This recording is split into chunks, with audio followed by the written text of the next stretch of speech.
Hello and welcome to the first video on Marshal politics. Today I'll be overviewing the ideology of right-wing populism, which is an ideology I identify with the most. So I'm just going to look through the Wikipedia page, give you an idea what it is, and I'll tell you what I personally believe in, and yeah. So generally, right-wing populism is an ideology that, as said here, combines right-wing politics and populist rhetoric and themes. Rhetoric often consists of an anti-elitist sentiments, opposition to the establishment, and speaking to the common people. Both right-wing and left-wing populism object to the perceived control of liberal democracies by elites. However, whatever. However, populism of the left also objects to the power of large corporations and their allies, while populism of the right normally supports strong controls on immigration. Okay, so that obviously wasn't a perfect description. But really what right-wing populism is it's an ideology that comprises of people who follow right-wing social issues. So basically, they're anti-abortion. They support typical conservative issues, and they also support either centrist or left-wing economic ideas. I tend to be more left-wing on economic issues rather than centrist. What this basically means is left-wing economics basically means that the government should take more interest in the economy rather than enforcing rather than just leaving laissez-faire capitalism how it is, and basically promoting, as some call, economic patriotism, basically going against outsourcing. They're protectionist on trade, as it says here, anti-elitist, anti-establishment. Also, they support right-wing populists. Also support, some of them support Medicare for all, which I do actually personally support. I encourage you to do your own research about it. I'll get more into Medicare for all in the future. Right-wing populists also support basically strong regulation on immigration into the United States, specifically from Central America and Mexico, and also just any source of mass immigration to the United States. It also supports isolationist policies, and also one of the key comprising points of right-wing populism is basically not indifference, opposition, almost complete opposition to foreign intervention in the Middle East or literally anywhere in the world. That doesn't matter. Some right-wing populists also support reducing the military budget, which I also do support.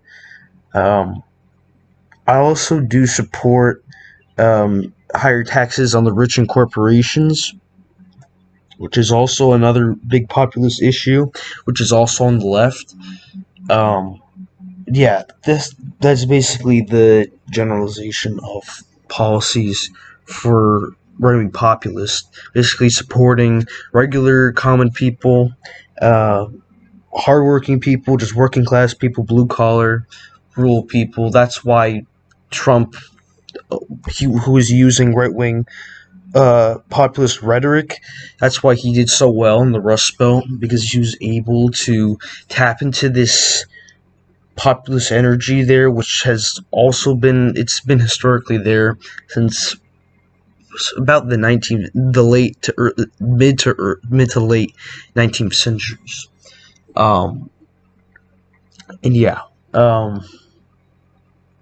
There's also some comparisons to the populist left, and I'm just gonna open left-wing populist.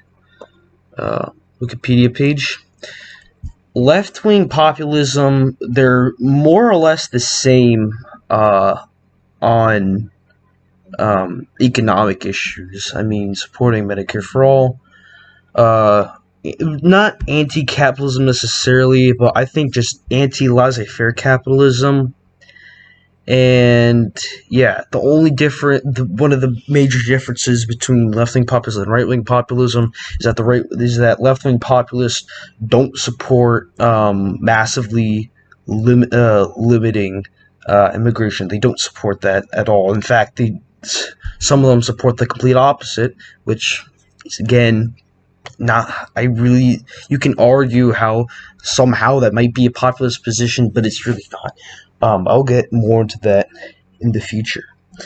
Um, Left-wing populists are they're more keen on supporting minorities, and this can lead to some of them playing identity politics in the United States, which has been a pretty annoying problem actually, because really all it does is divide regular people, and it basically strengthens the power of the establishment, and it basically promotes the status quo, even though whatever their supporters of these movements like BLM might say, oh, it's against racism or whatever. They don't really know what they're talking about. um yeah. Now um, I will go on to populism in the United States as a whole on the national stage, like representation, stuff like that.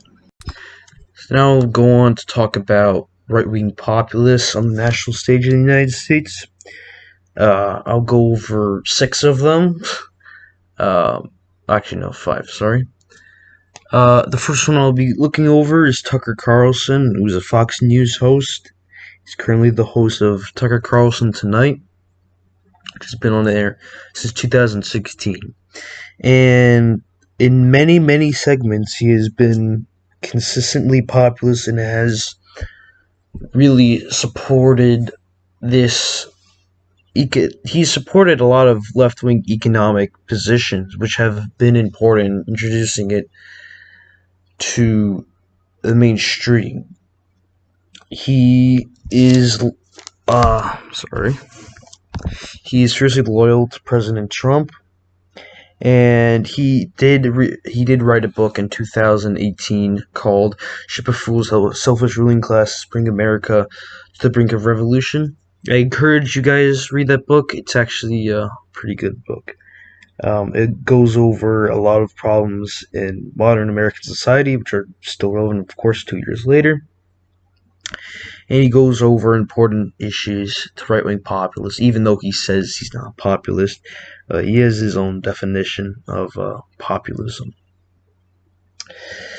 Next, I will be going over Josh Hawley, who is the incumbent Missouri senator.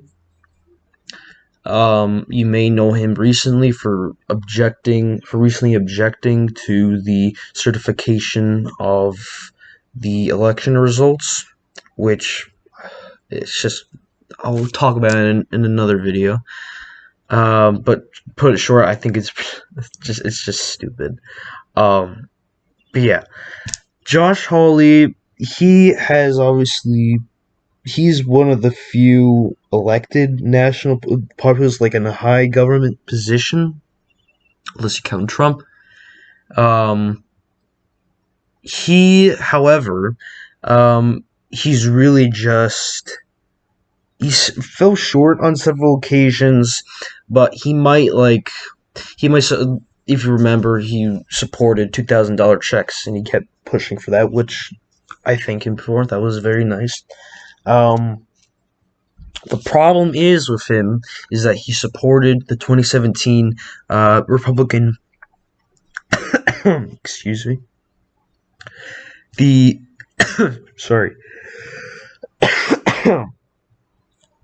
The 2017 Republican tax bill, which 83% of the benefits went to the top 1%, and this is something that Donald Trump also vehemently pushed for. I will talk about him later, very soon. And he's also, Josh Hawley, he supported right to work laws. And if you don't know what right to work laws are, sorry.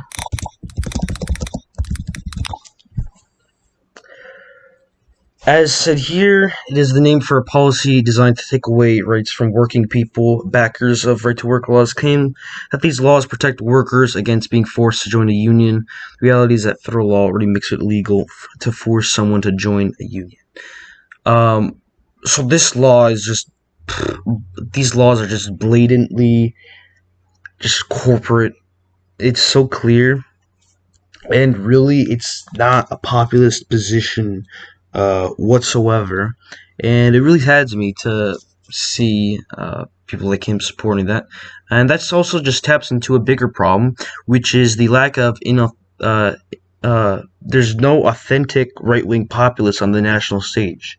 Like, of course, there's tons of actual right wing populists in the American population.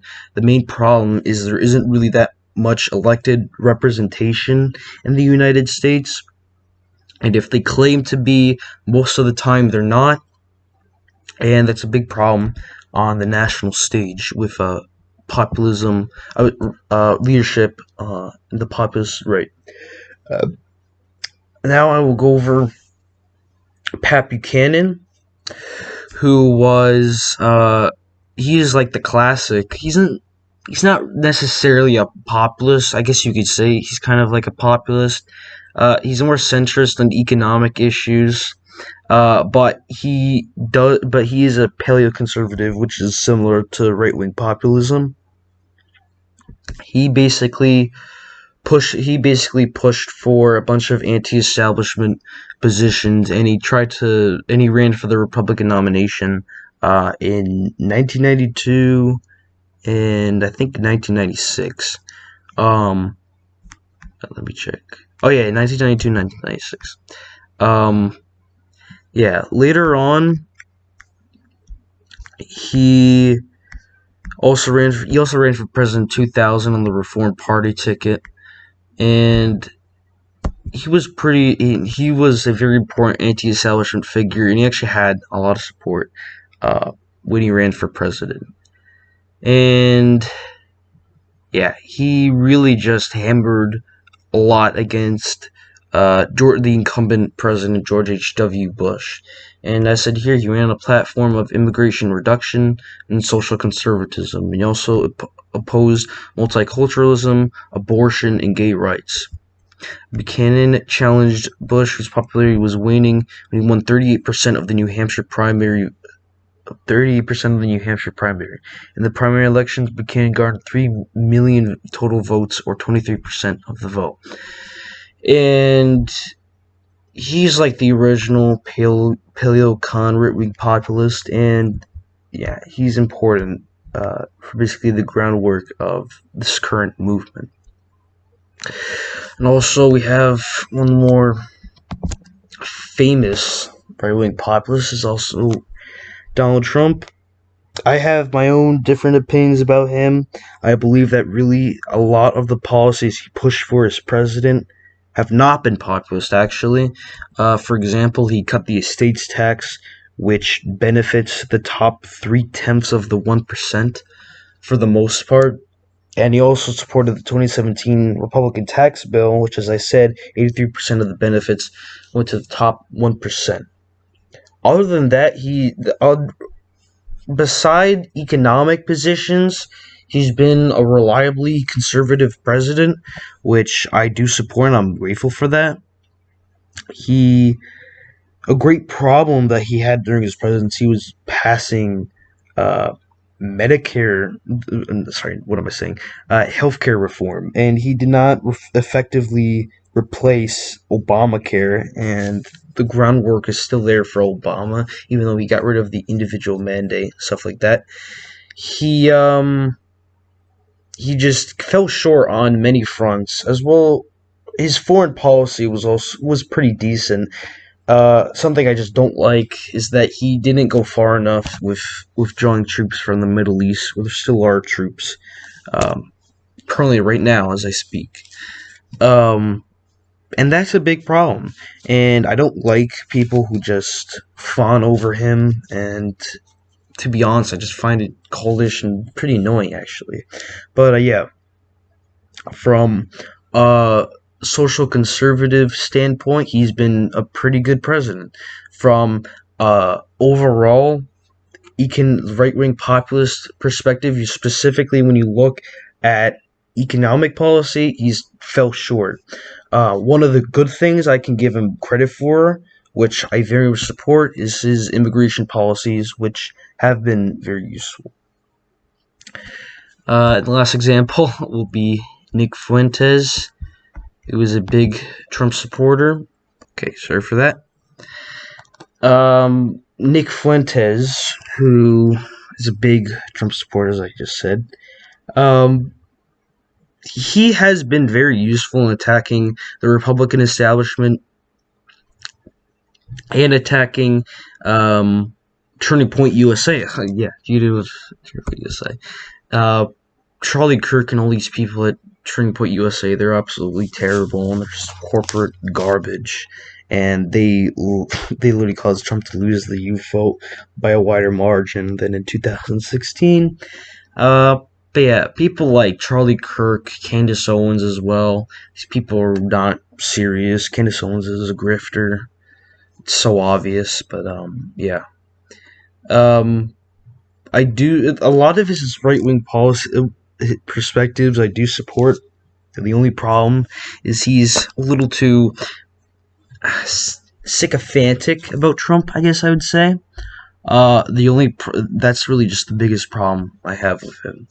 And his white nationalist anti-Semitic views, just ignore that crap. He's not an anti-Semite. Yeah, he's been useful on a reliably conservative perspective. And yeah, that's just a few examples. Obviously, Nick Fuentes is a controversial subject, is a controversial person, probably even more than Donald Trump, to a certain extent.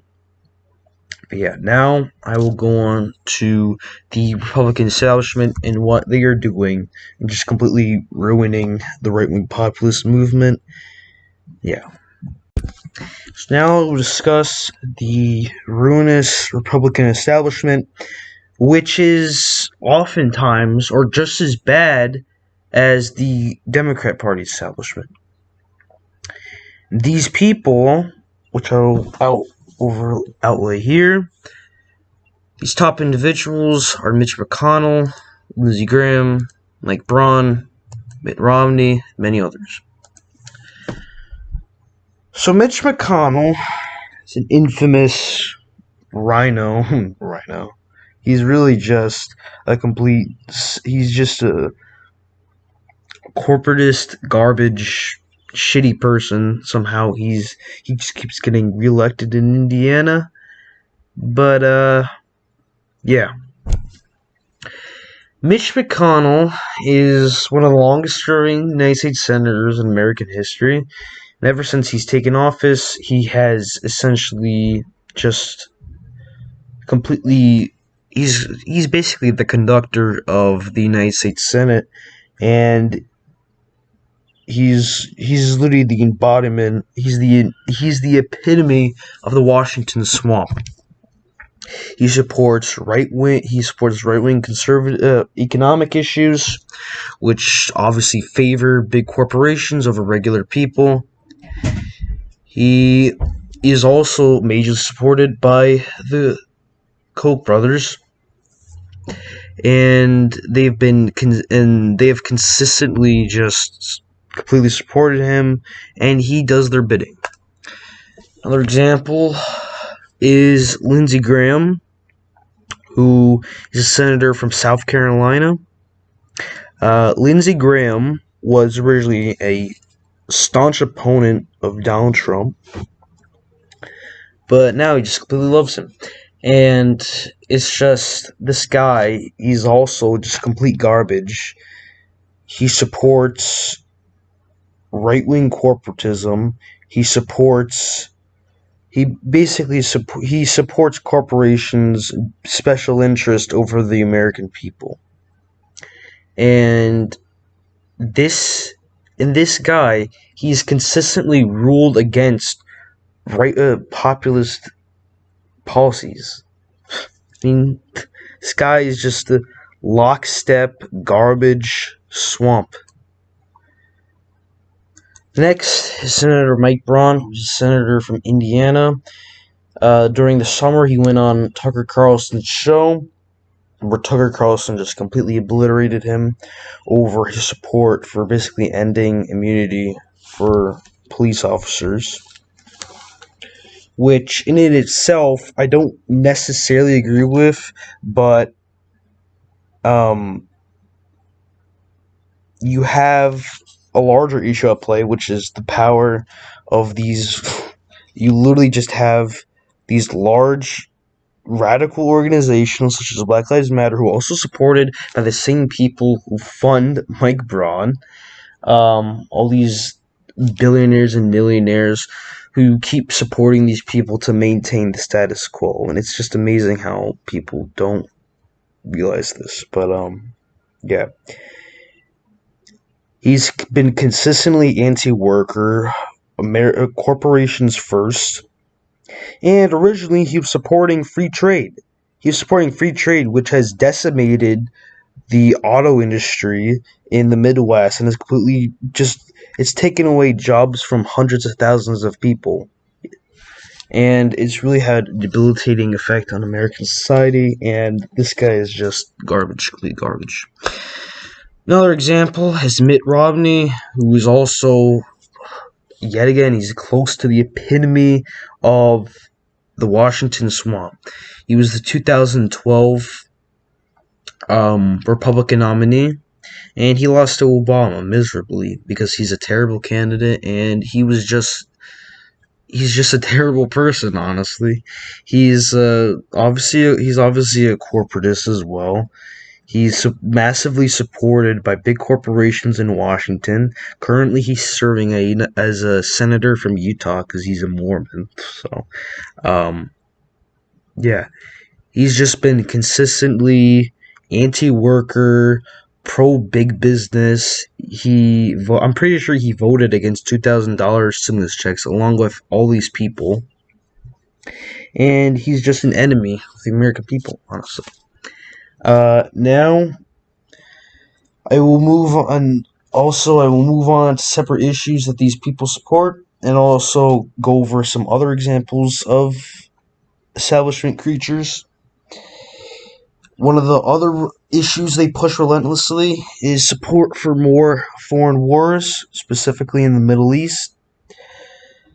There's also a bunch of other neocons in Washington, sorry. There's a bunch of other just terrible establishment right-wing people, such as Ben Shapiro, Bill Kristol, who's a neocon war criminal, Greg Abbott, Sean Hannity, Charlie Kirk. Even though he says he supports Trump, he's not a populist. He's just literally just Republican establishment garbage. So now I will be going over my conclusion, which is that right-wing populism is really the future of the United States, and that we should keep pushing for right-wing people to be elected to public office. Yeah. So as I finish up this video, I will talk about the right-wing populist movement overall, and how we should continue to grow our movement and support real America First populists who will fight for regular American people and will stick their middle finger up to the Republican establishment and the Democrat establishment, and overall our movement can win. It's been shown in the past very simply that populist candidates usually always win, as shown in Donald Trump winning over Hillary Clinton. This is a simple example, because he used elements of right-wing populism which were very beneficial. Previously, in the 20th century, you had people like Theodore Roosevelt, who was an earlier populist. he ran a very anti-corporate policy. As he supported very anti-corporate policies as president. He was very important in limiting laissez-faire capitalism, and basically he basically saved America from a socialist revolution, essentially. Which is this is my opinion, but yeah. We also have to look to the future. We have to talk about primarying Republican incumbents in 2022 and 2024 and beyond. Specifically, primary these people I just previously mentioned. I'm pretty sure Mike Braun will be up for re-election in 2024. I'd have to check. Yeah, assumed office 2019, and also Mitt Romney as well. But we don't really have a chance in Utah.